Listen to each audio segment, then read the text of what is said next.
FM. Impilo iyaqakezwa because what do you mean? Ma angisafuni ukwenza lento. Sathi ngiyi-inform esikoleni like literally for someone my size ayengekho yabo. Abantu abaningi did not know bazi sengifunda umatric sengu-head boy. Imagine incwadi ngiyibeka la uma ngifunda. Even angiboni umfana created a fake profile on Facebook. Hello, hi, Sanbonani, igama lami nguSithabile Kamazubane, and welcome to Elevate on Gagasi FM. You can like our page, you can subscribe to our YouTube channel, and you can share your thoughts in the comment section. Tell us what you think about this conversation. We're celebrating 20 years, and angeke ufike kwiminyaka amashumi amabili without going through trials and tribulations. And that's what today's conversation is about. We're speaking to uSiyabonga Wakasithole, who went through it all. Lost abazali bakhe at an early age, faced illness, but he overcame all of that, failed his matric.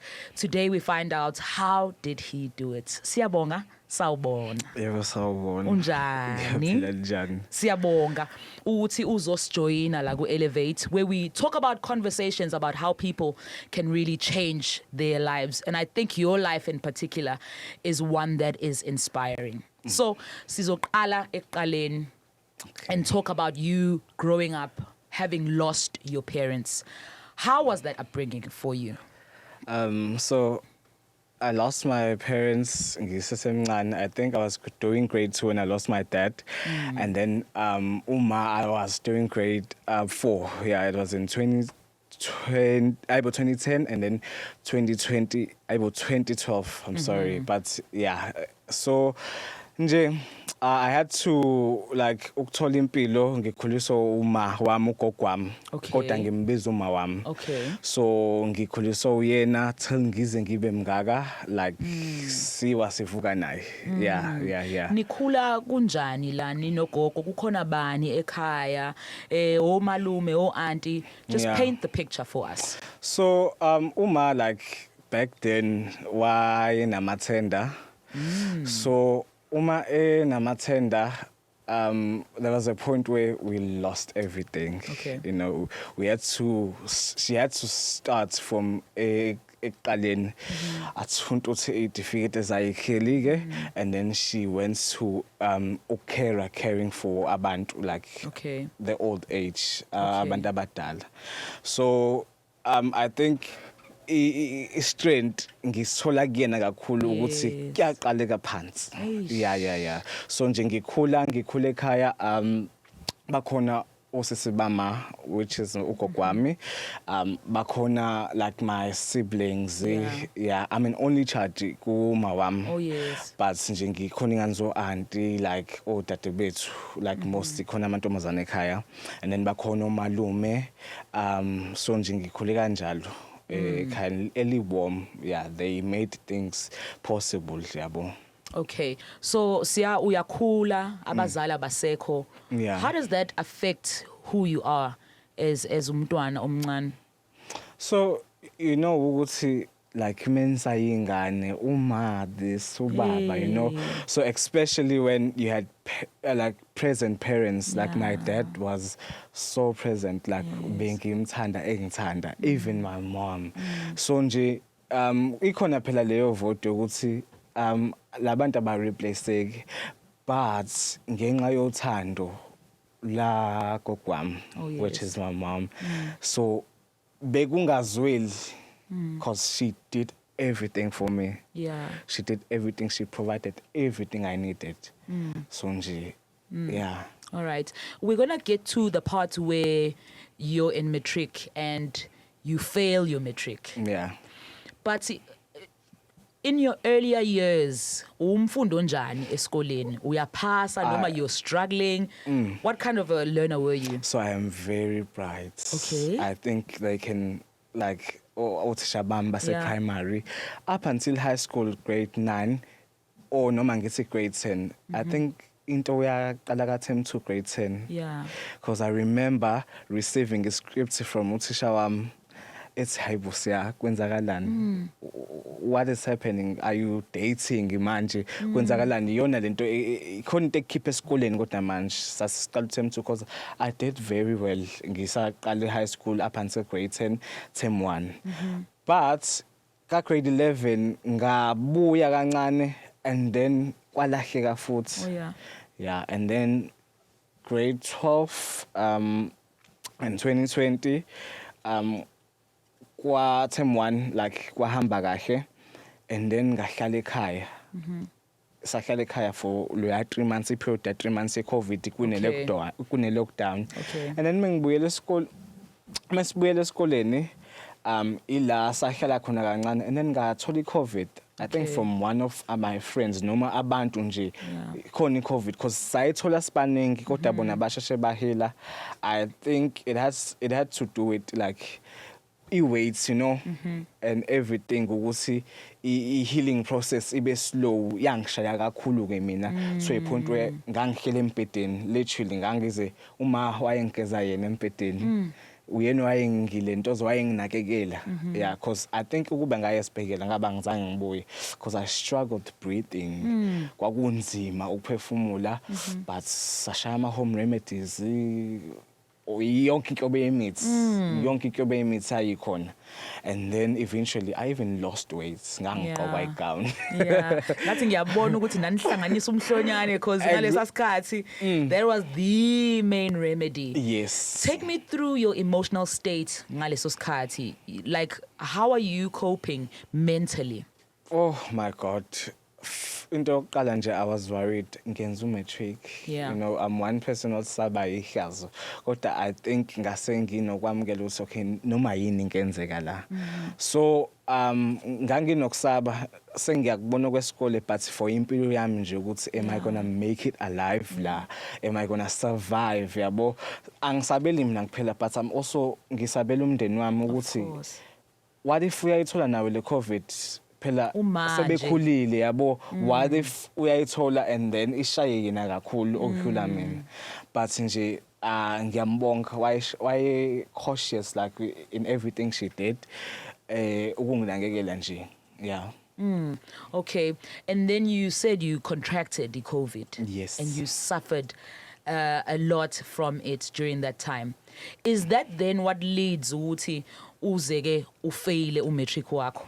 So I lost isikhathi esiningi ngihlele ekhaya because I think after sekuvuliwe it was July I think ngahlala inyanga no half. So mind you kusamele ngikavarishe umsebenzi obuningi, you know, angifundi because bengisagula yabo, bafuna incwadi yasesibhedlela eshoyo ukuthi is it safe for me to come back to school. Anginayo because ngangishithele ekhaya. So I had to go plead ngiyocela ukuthi ngibuyele esikoleni until baze bavuma ke. Mengibuya I am so confused. Angazi nanokuthi kwenzalani, sengisele calculus angiyazi itopic nje yaka matric, physics nayo maths nayo imile so nje it was a disaster waiting to happen. And abantu abaningi did suffer the after effects of COVID, especially the mental states, and so it would be understandable.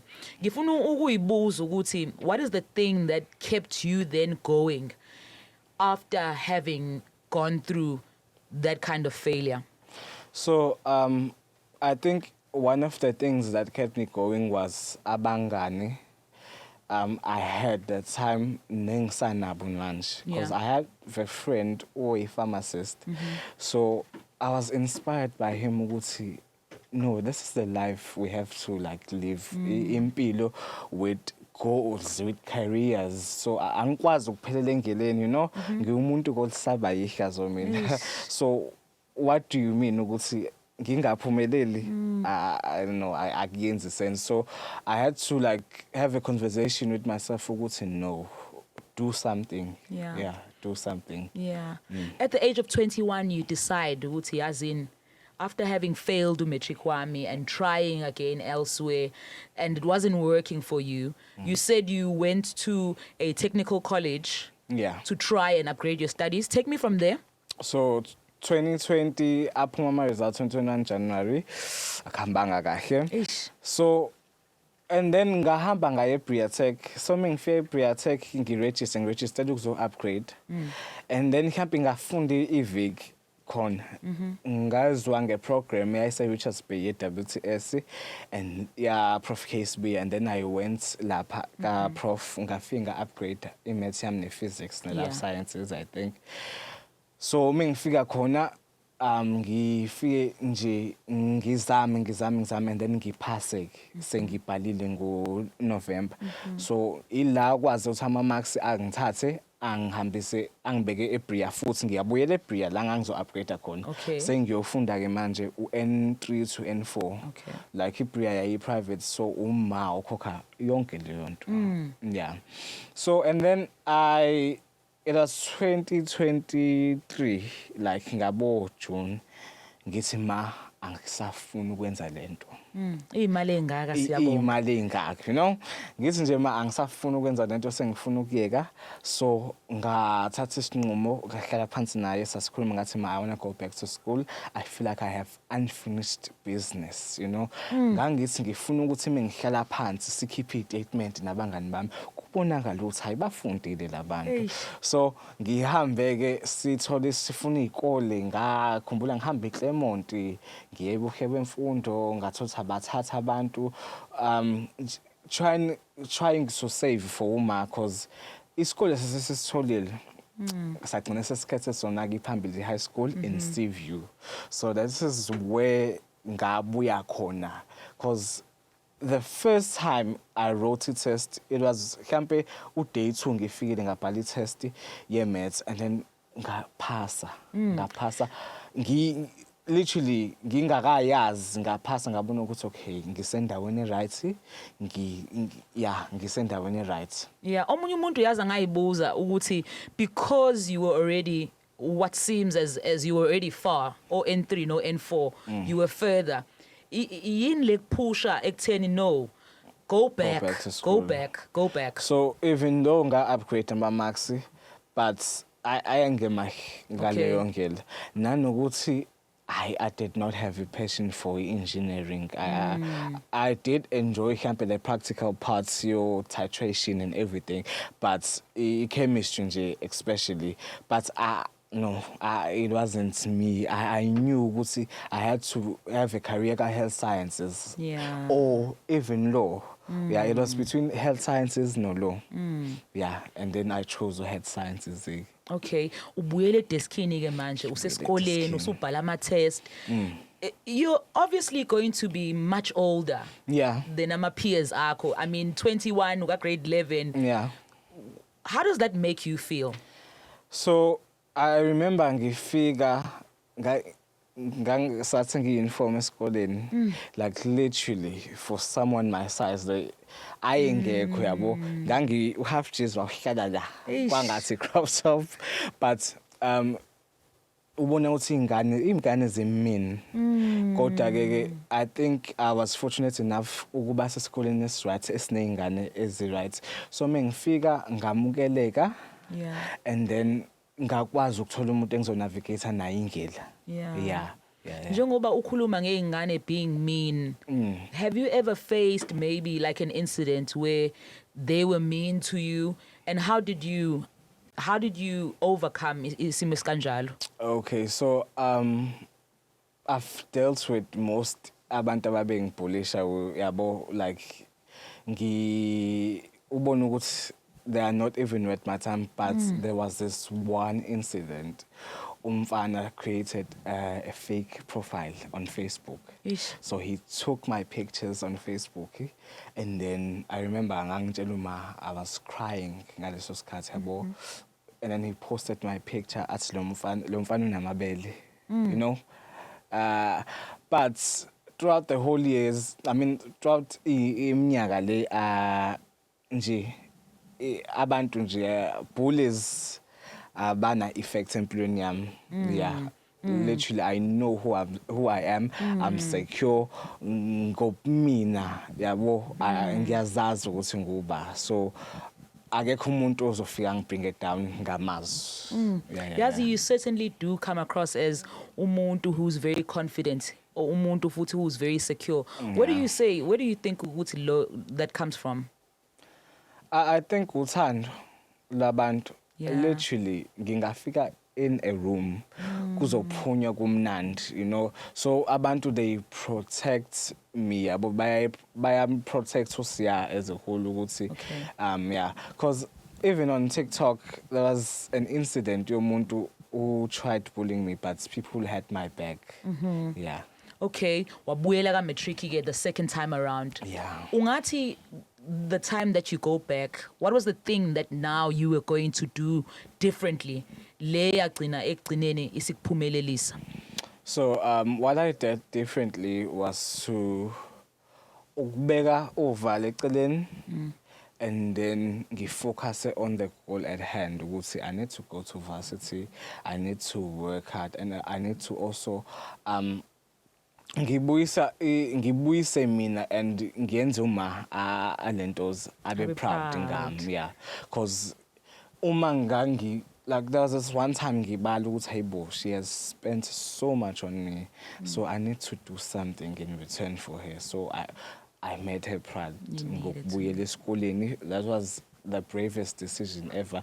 I remember sibuyela asitshelanga muntu, like literally ngisho ekhaya azange sisho ukuthi ngangibuyela esikoleni, ngangithi nje ngiye esikoleni. Usubonakala ngeuniform. Yeah, sengibonakala ngeuniform futhi nakhona abantu abaningi did not know bazi sengifunda matric sengu head boy because sengi exposed yabo.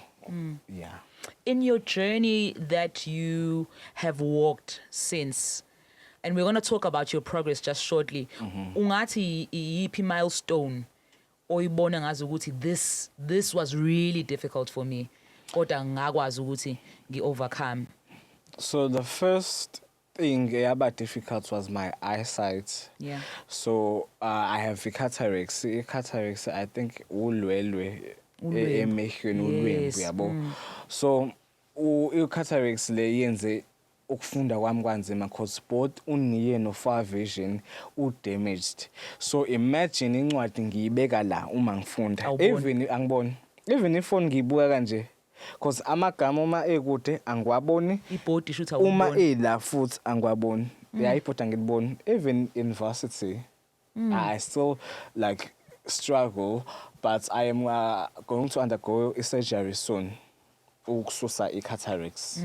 Yeah, restore vision yami to 100% because I think udokotela efika wathi ayibo when I think you have 5% vision, so the best we can do with ibuko lezi is to take your vision up to 30%. Yeah.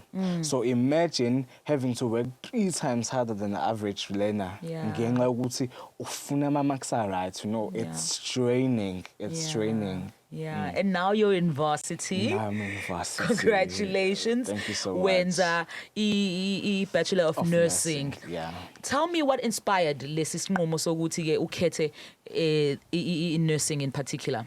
I think uthando lwe-health sciences lwabantu. I'm a people's person, you know, and I feel like ngisekindaweni e-right. I'm gonna serve people with honor, yabona ngiba. Yeah, I bring something different etafuleni lokuba lo nurse, you know, nurse kunale stereotype sokuthi hey mofike eclinic noma esibhedlela unesi uzokushaya kodwa no. I just want to bring love and comfort kwa nursing, you know, and also ukunyusa abafana kwa nursing. Yeah, bancane abafana kwa nursing because kunale stereotype yabonga nursing ukuthi abantu besifazane. No, we need to like inspire more young men ukuthi bayi lento because it's a beautiful career. Yeah. Your story is very inspiring, Sia. I mean, we've seen certainly even your social media influence grow. Yeah. What would you say is the thing that you're trying to use social media to serve the general public?